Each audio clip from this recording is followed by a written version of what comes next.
اعوذ باللہ من الشیطان الرجیم بسم اللہ الرحمن الرحیم۔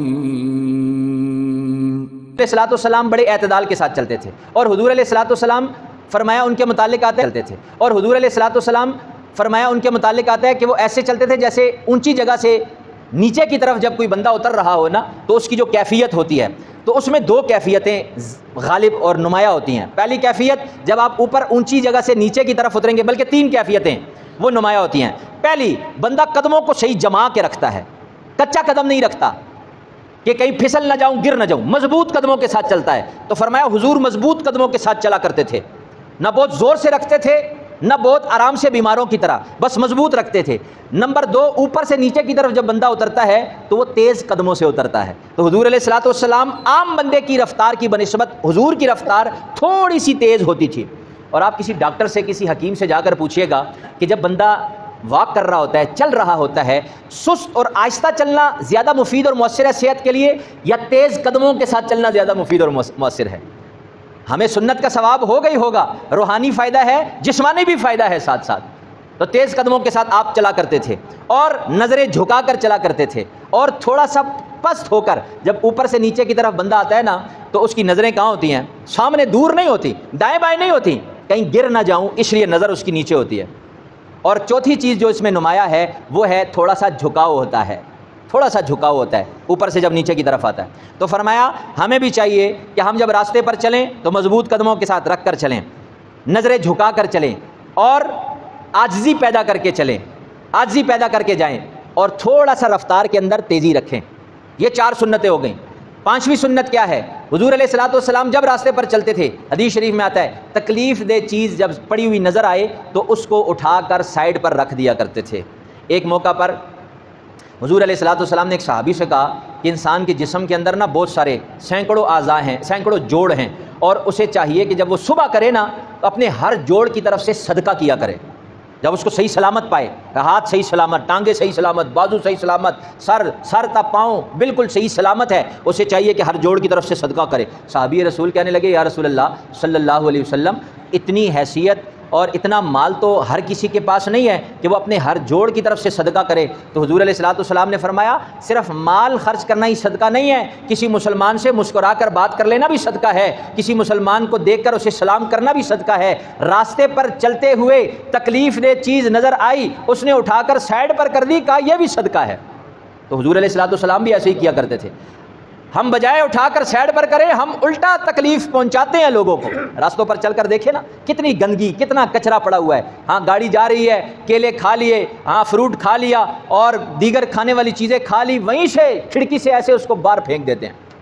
کتنی عجیب بات ہے، ہمارا اسلام اس سے منع کا، ہمارا قانون تو بات کی بات ہے، پہلے اسلام ہے، اسلام اس کو پسند نہیں کرتا۔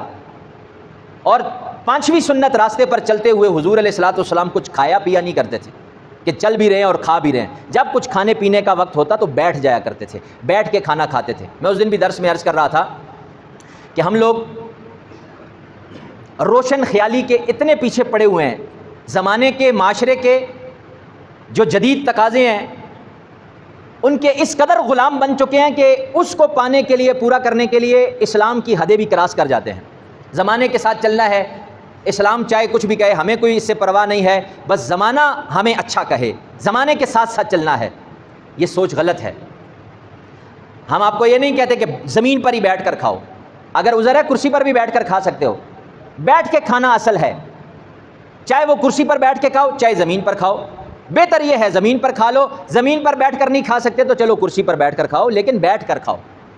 یہ نہیں ہے کہ آپ جو ہے کھانا آئے تو کھڑے ہو کر کھانا شروع کر دیں۔ ریڈیو پر اکثر لوگوں کو دیکھا ہے کھڑے ہو کر کھانا کھا رہے ہیں، شادی بیاہ کی تقریبات میں کرسیاں لگی ہوتی ہیں لیکن اس کے باوجود ٹیبلوں کے پاس جا کر کھڑے ہو کر کھانا کھا رہے ہیں۔ اکثر دوستوں کو میں نے دیکھا ہے ایسا کھانا کھاتے وقت، ایک ہاتھ میں پلیٹ پکڑی ہوئی ہے، ایک ہاتھ میں نان پکڑا ہوا ہے، اب وہ کھائے کیسے؟ تو پھر اس نان کو میں نے خود اپنی آنکھوں سے دیکھا ہے، یہاں بغل میں رکھ دیا، دبا دیا خوشبوؤں کے مرکز میں، اور یہاں سے توڑ رہا ہے اور کھا رہا ہے، بیٹھتا نہیں ہے، کھڑے ہو کر کھانا ہے۔ ہمارے ایک میجر صاحب جاننے والے، وہ انہوں نے واقعہ بتایا، سنایا، کہا شادی تھی تو شادی کی تقریب میں نے دعوت دی، اپنے جتنے کولیگز تھے، اپنے ساتھ کام کرنے والے، اپنے افسران، کرنل بریگیڈیئر لیول کے لوگ، وہ حضرات آئے کھانا کھانے کے لیے۔ تو ہمارے ہاں ابھی کھانے کا انتظار ہو رہا تھا، سارے بیٹھے ہوئے تھے۔ جیسے ہی کھانا لگا تو سارے کھڑے ہو کر کھانے شروع ہو گئے، کیونکہ جدید دور کے جدید تقاضے وہ اسی بات کا تقاضا کرتے ہیں کہ زمانے کے ساتھ چلنا ہے تو کھڑے ہو کر، یہ فیشن ہے۔ تو وہ کھڑے ہو کر کھانے لگے۔ تو کہتے ہیں میرے والد صاحب بزرگ دیہاتی آدمی تھے، وہ وہاں سے آئے اور انہوں نے میری کان میں ایک جملہ کہا اور مسکراتے ہوئے ایک جملہ کہہ کر پھر چلے گئے۔ میں بھی ہلکا سا مسکرایا لیکن میں خاموش ہو گیا۔ تو ایک کرنل صاحب مجھے دیکھ رہے تھے، تو انہوں نے فوراً میرے پاس آئے اور کہنے لگے یہ بابا جی کون ہے؟ میں نے کہا میرے ابا جی ہیں۔ کہا انہوں نے کیا کہا ہے آپ کے کان میں؟ کہا جی صاحب رہنے دیں، چھوڑیں، میں نے سنی انسنی کر دیا ہے، آپ بھی رہنے دیں۔ کہا نہیں باپ کوئی کر کے گیا اور بڑے پتے کی کر کے گیا ہے، میں آپ کو نوٹس کر رہا تھا، آپ بھی ہنسے مسکرائے، آپ کے والد بھی مسکرائے، انہوں نے کیا کہا ہے مجھے بتاؤ۔ کہتے ہیں میں نے لاکھ ان کو کہا رہنے دے، لیکن انہوں نے مصر رہے، اصرار کیا۔ میں نے کہا چلے اگر آپ اتنا اصرار کر رہے ہیں تو اپنی عزت افزائی کے جو الفاظ وہ کہہ کر گئے ہیں وہ سن لیجئے۔ کہا میرے ابا جی مجھے کہہ کر گئے ہیں کہ یہ ویسے ناراض نہ ہونا، آپ کے مہمانوں میں اور باہر جو ہم نے ڈنگر باندھے ہوئے ہیں ان میں کوئی فرق نہیں ہے۔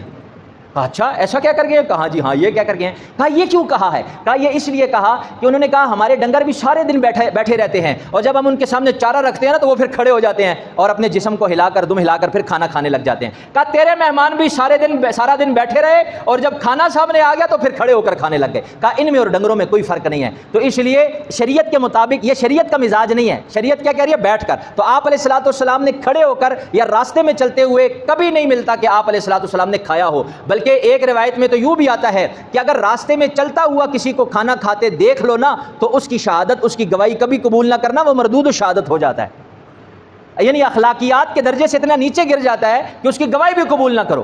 یہ آپ علیہ الصلوۃ والسلام نے راستے میں اچھا تکلیف دہ چیز نظر آئی اس کو سائڈ پہ کرنا ہے، راستے پہ چلتے ہوئے کھانا نہیں کھانا، کوئی چیز راستے پر پھینکنی نہیں ہے، نظروں کو جھکا کر رکھنا ہے اور جو ہے متانت کے ساتھ وقار کے ساتھ چلنا ہے، عاجزی اور انکساری کے ساتھ چلنا ہے۔ اور آخری چیز، اگر آپ علیہ الصلوۃ والسلام راستے میں چلتے ہوئے آتے نا تو کوئی بچہ بھی سامنے آ جاتا تو حضور سلام کرنے میں پہل کیا کرتے تھے۔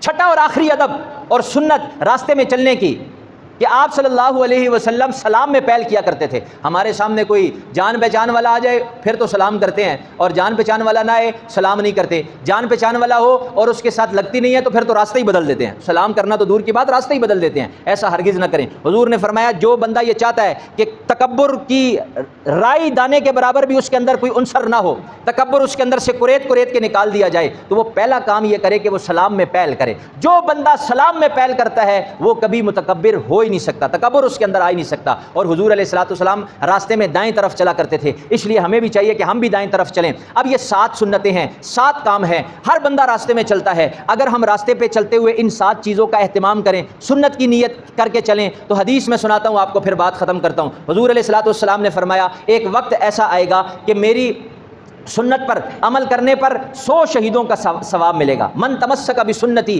عند فساد امتی فلہ اجر 100 شہید، جو فساد کے زمانے میں میری ایک سنت کو زندہ کرے گا اللہ سبحانہ وتعالیٰ اسے 100 شہیدوں کا ثواب عطا فرمائیں گے۔ اور شہید کا ثواب کیا ہے؟ خون کا قطرہ زمین پر گرنے سے پہلے اللہ اس کے گناہ معاف کر دیتا ہے۔ اب راستے پر آپ چلتے ہیں، ان 7 سنتوں کا خیال رکھیں، روزانہ آپ کو 700 شہیدوں کا ثواب عمل نامے میں ملے گا، تو کتنی بڑی بات ہے۔ تو باقی جو صفات ہیں اس پر انشاءاللہ اگلے جمعے بات ہوگی۔ اللہ سے دعا ہے اللہ عمل کرنے کی توفیق عطا فرمائے۔